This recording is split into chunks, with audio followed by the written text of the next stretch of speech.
को इतना सब कुछ हो गया इस घर में। कल रात जो मैंने समीर का रूप देखा, मेरी नजरों को तो विश्वास ही नहीं हो रहा। तुम लोग तो चले गए थे। समीर भैया आप कहाँ हैं? नहीं जानती, कल रात ही वो घर छोड़कर चला गया था। पर शालिनी, वो इस घर पर, इस घर के लोगों पर नजर रखे हुए है। जैसे ही राजीव और निकिता घर से निकले, समीर का फोन आया। ऐसे लग रहा था जैसे उसके अंदर कोई शैतान घुस गया। उसकी वो खौफनाक हंसी मुझे अंदर तक चीर गई। कल रात जो मैंने उसका रूप देखा, उसकी आंखों में खून उतरा हुआ था। शालिनी, वो पहले भी अपने हाथ एक खून से रंग चुका है। बचपन से उनका दिमाग गर्म था, मगर कम से कम दिल के तो नरम थे। ऐसा जिंदगी ने क्या मजाक कर दिया उनके साथ कि उन्हें अच्छे बुरे में ना कोई फर्क, ना कोई एहसास महसूस होता है। राजीव भैया, समीर भैया एक दूसरे की जान थे, और आज वही समीर भैया राजीव भैया के खून के प्यासे हो रहे हैं।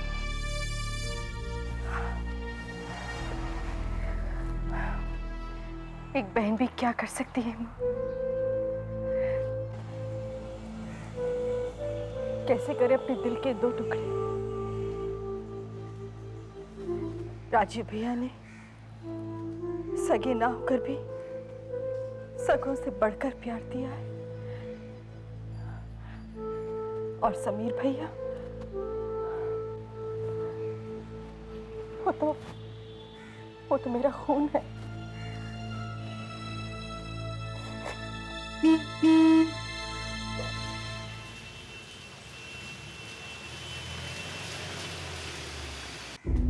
बेटा, लगता है वो लोग आ गए।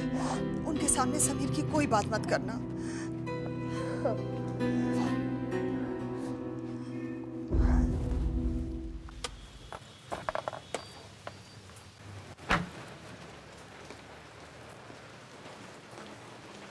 राजीव, एक रिक्वेस्ट है तुमसे। हाँ बोलो। राजीव, हम बाबा के बारे में या फिर कल रात को जो कुछ भी हुआ उसके बारे में कभी डिस्कस नहीं करेंगे।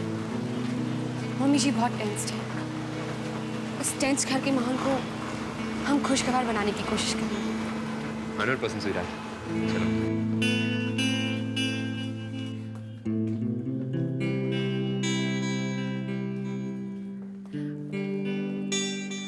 शालिनी दीदी, आपका भाई। अरे वाह, विशाल भी आपके साथ आए। तुम्हें पता है क्या कह रहा है? मुझसे कह रहा था कुछ दिन पहले कि मेरी मामी से कहना कि जल्दी से मिलने नन्ना मुन्ना सा साथी ले आए। कितनी समझदारी की बात की है इसने। निकिता, सुन रही हो ना?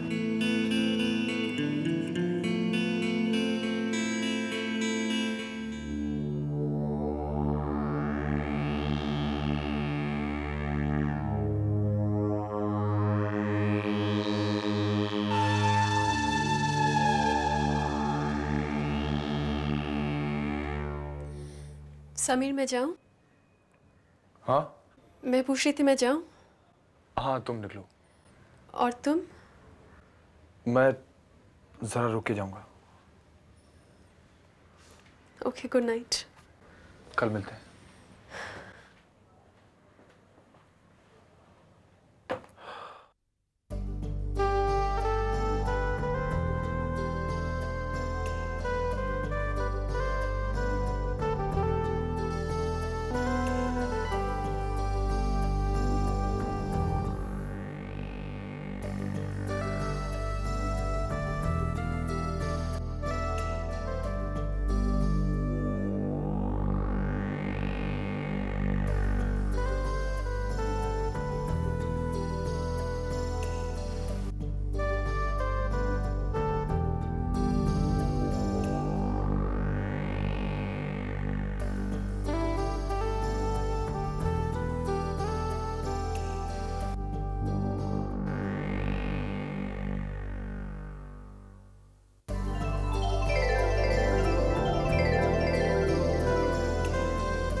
सर, यहाँ पर सर, यहाँ पर। हाँ, नाइस परफ्यूम है।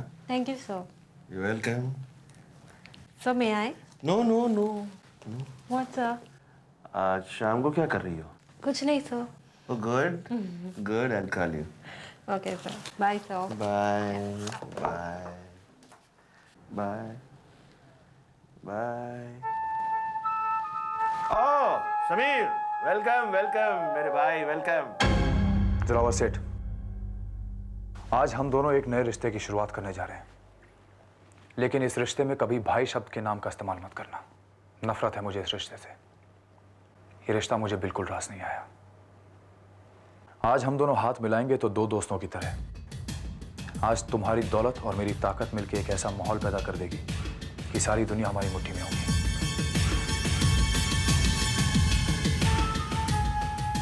इस पल से मैं जीऊंगा तो सिर्फ राजीव और निकिता की बर्बादी के लिए।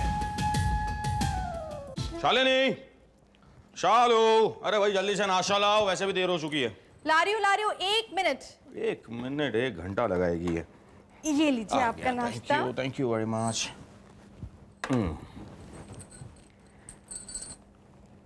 कल माँ से मिलने गई थी। बहुत अपसेट थी। अपसेट क्यों भाई? अब तो उस घर में खुशियां लौट आई है, तुम्हारे भाई की शादी जो हो गई। उनका दूसरा बेटा है ना, समीर। माँ बता रही थी वो घर पर आया था, सबको धमकियां देकर गया है। गुस्सा तो जैसे उसके सर पे सवार था। देखो शालिनी, वो तुम्हारा भाई है, इसलिए उसके बारे में कुछ ज्यादा बुरा बोलना तो मेरा हक नहीं बनता। और सच बताऊं तो वो मुझे कभी बुरा लगा ही नहीं। सिर्फ उसकी तेज जिंदगी जीने का शौक और उसका गर्म दिमाग उसके लिए हमेशा कोई ना कोई प्रॉब्लम खड़ा कर देता है। पर वही शालिनी, वैसे तो इंसान काटेगा वही ना जो बोएगा।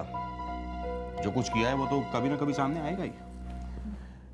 लेकिन हाँ, एक बात है कि अगर आज भी उसके कदमों को रोका नहीं गया तो वो उसे बर्बादी की तरफ खींच लेगा।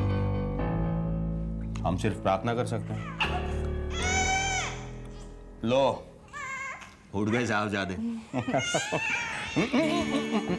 अरे मुन्ने की अम्मा,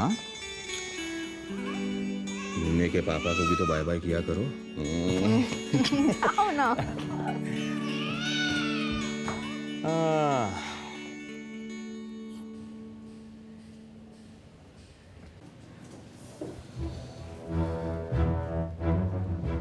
एक्सक्यूज मी, यस, मुझे समीर से मिलना है। अपॉइंटमेंट है आपके पास? अपॉइंटमेंट तो नहीं है, लेकिन आप समीर से कहिए कि इंस्पेक्टर शिनॉय मिलने आए हैं। इंस्पेक्टर शिनॉय।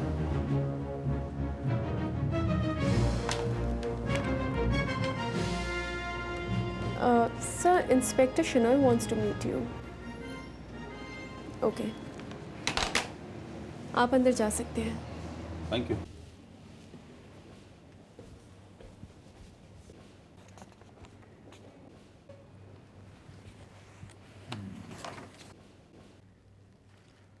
वेलकम वेलकम, आओ।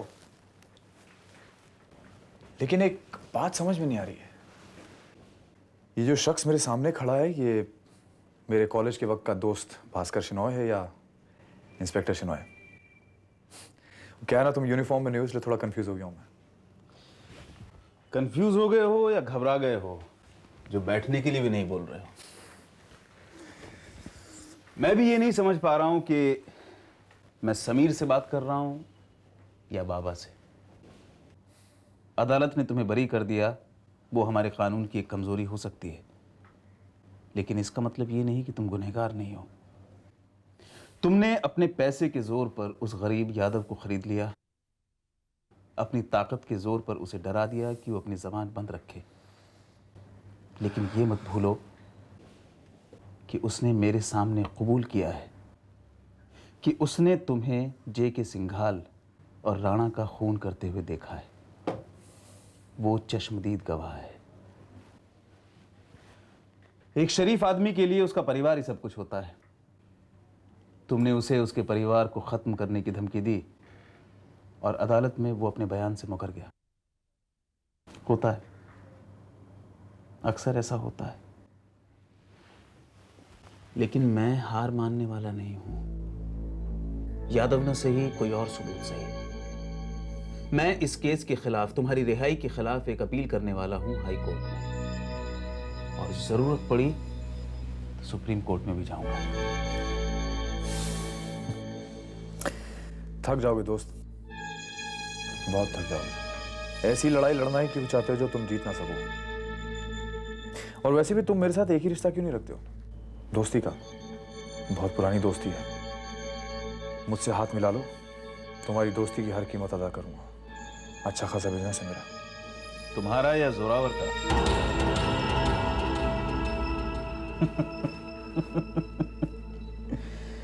समीर, जिस रास्ते पर तुम चल पड़े हो ना, वहां से वापस आने का कोई रास्ता तुम्हें नहीं मिलेगा। दोस्त, ये जो मैंने अपने कदम बढ़ाए ना, ये वापस मोड़ने के लिए नहीं उठाए। खैर, दुश्मन की तरह बात कर रहा हूं, तुम्हें इस रास्ते पर जाने के लिए ऑल द बेस्ट किया। एक दोस्त बनकर समझाने आया था, लेकिन एक पुलिस इंस्पेक्टर के रूप में वार्न करके जा रहा हूं।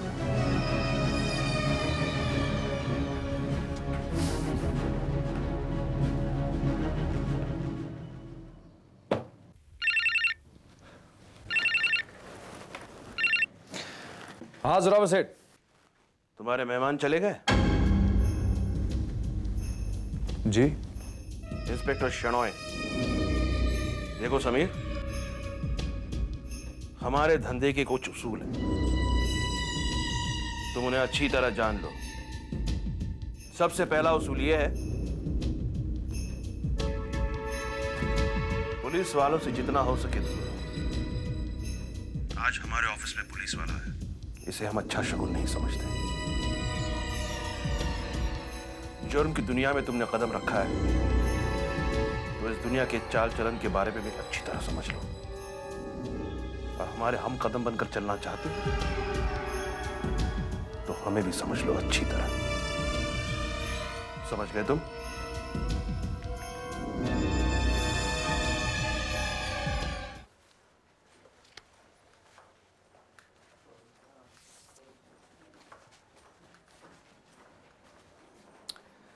सोनिया, जब यहाँ शिनॉय आया था मुझसे मिलने के लिए, तो किसी जोरावर का फोन आया था? नहीं तो। समीर, तुमने मुझसे ये सवाल क्यों पूछा? मैं जोरावर का नाम जानती हूँ, लेकिन उससे कभी मिली नहीं हूँ।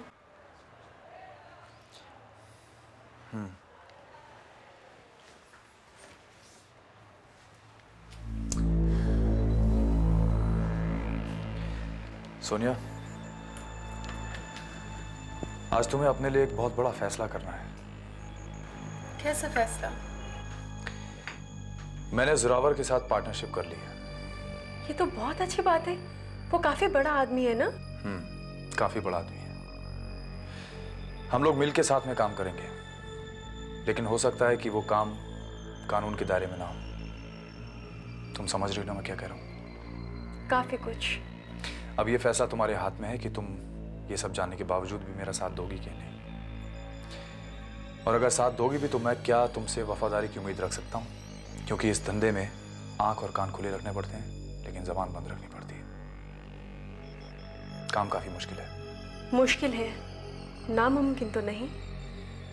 और रही बात वफादारी की, तो वो मैं तुम पे छोड़ती हूँ। ये फैसला तुम करो कि तुम्हें मुझ पे विश्वास है या नहीं। सोनिया, मुझे तुम पर पूरा विश्वास है।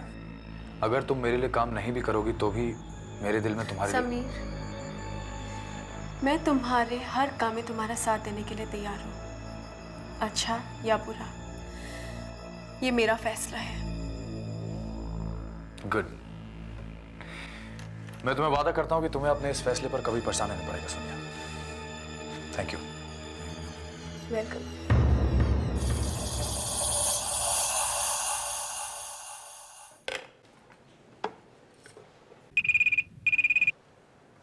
मैं देखती हूँ मम्मी जी।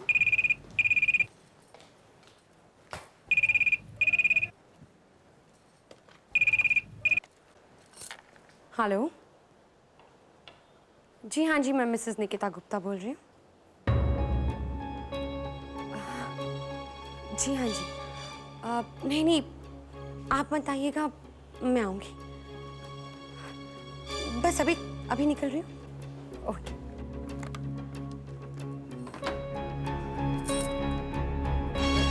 किसका फोन था? क्या हुआ? इतनी घबराई हुई क्यों लग रही हो? मम्मी, मैं बस अभी जाकर आती हूँ। कहाँ जा रही हो? कुछ जरूरी काम है, मैं जल्दी आ जाऊंगी। पर सुनो तो,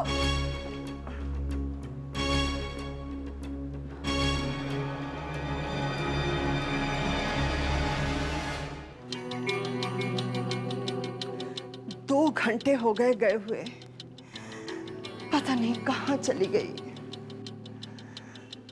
जाने से पहले कितनी घबराई घबराई सी लग रही थी। पता नहीं किसका फोन आया और एकदम से चली गई। किसका फोन हो सकता है?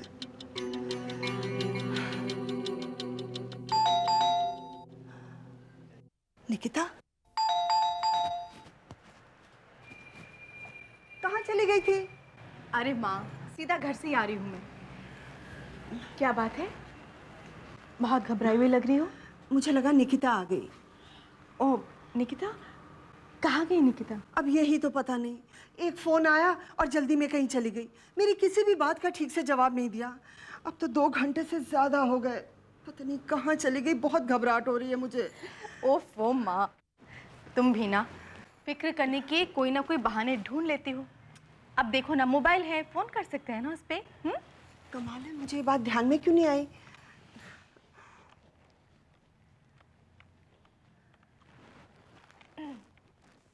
फोन बज रहा है। उठा क्यों नहीं रही? पता नहीं। फोन काट दिया। फोन काट दिया? क्यों?